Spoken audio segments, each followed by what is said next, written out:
Bonsoir monsieur, j'espère que vous allez bien. Il s'agit là du groupe numéro 9, composé de Jafet Mokimbo, de Boubacar Diouf et de Hassan Gueye. Et au cours de cette vidéo, nous allons vous expliquer euh, la logique métier de notre application, ou du moins vous présenter quelques fonctionnalités principales de l'application. Et pour cela, nous allons aborder euh, comment se passe le démarrage du serveur, comment la connexion client à un serveur se passe, comment se fait la gestion des connexions côté serveur, comment se fait l'envoi et l'exécution des commandes, la déconnexion d'un client et l'arrêt du serveur. Ensuite, à la fin de la vidéo, nous allons faire une démonstration pratique pour que vous ayez une idée sur le rendu de l'application. Alors, premièrement, il y a le démarrage du serveur. L'utilisateur, sur l'interface graphique, euh, va entrer le numéro de port, qui est 5000 par défaut, et il clique sur le bouton démarrer, ce qui appelle la méthode start server. Donc, la méthode start server est là. Et si le numéro de port est invalide, par exemple, l'utilisateur entre une valeur, un texte non numérique, le message port invalide est ajouté au log et le processus s'arrête. Et dans le cas où l'utilisateur entre un port valide, un thread est lancé et le serveur entre dans une boucle infinie pour accepter les connexions de plusieurs clients via server-socket.accept. Cette méthode est là. Et c'est cette méthode qui permet d'accepter de nouvelles connexions. Deuxièmement, il y a la connexion d'un client à un serveur. L'utilisateur entre l'adresse du serveur et le port, puis il va cliquer sur connecter et cette action va appeler la méthode connect. Cette méthode, quant à elle, crée un socket pour se connecter au serveur. Elle initialise un print writer pour envoyer les données et un buffer reader pour recevoir les réponses.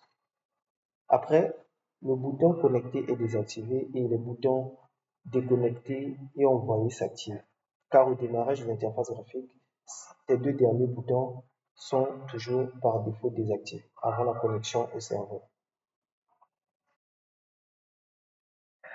Et un thread est lancé pour écouter les réponses du serveur en continu. Donc, nous allons passer au troisième point, qui est la gestion des connexions côté serveur. Comment cela se passe-t-il? Lorsqu'un utilisateur se connecte, serveur-socket.accept retourne un socket. Comme vous pouvez le voir ici, serveur-socket.accept retourne un socket pour accepter de nouvelles connexions. Une instance de la classe client handler est créée avec un numéro unique. Et ensuite, le client handler est ajouté à la liste des clients et démarré dans un thread séparé. Ensuite, les logs affichent client connecté et le client reçoit bienvenue, vous êtes connecté sur son interface graphique. Donc, c'est un peu ça la façon dont le serveur gère les connexions clients. Quatrièmement, nous avons l'envoi et l'exécution des commandes, pardon. Côté client, l'utilisateur entre la commande sur le champ texte, et il clique sur le bouton envoyer. Et cela appelle la méthode send-command qui est là. Et la méthode send-command vérifie que le champ n'est pas vide, que le champ texte pour entrer la commande n'est pas vide. et la commande est envoyée et vidée en même temps. Ensuite, côté serveur, le client handler reçoit la commande via une instance de la classe BufferedReader et exécute la commande. Ensuite, le résultat est renvoyé au client. Côté client, le thread d'écoute reçoit le résultat et l'ajoute dans son historique.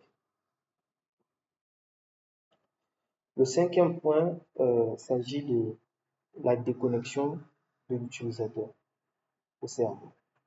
Donc, le client va cliquer sur le bouton se déconnecter et la méthode disconnect sera appelée.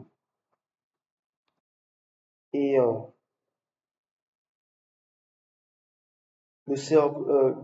cette méthode ferme le socket et ajoute un message au niveau du client déconnecté au serveur, dans son historique toujours.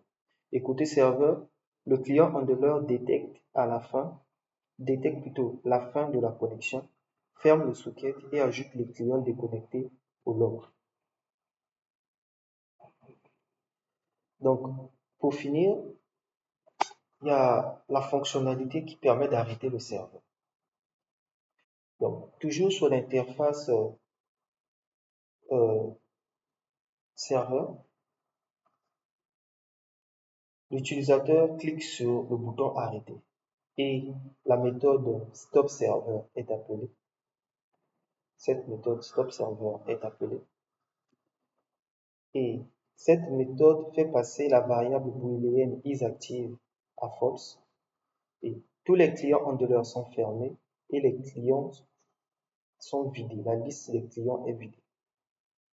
Ensuite, le serveur socket est fermé et les logs affichent serveur arrêté.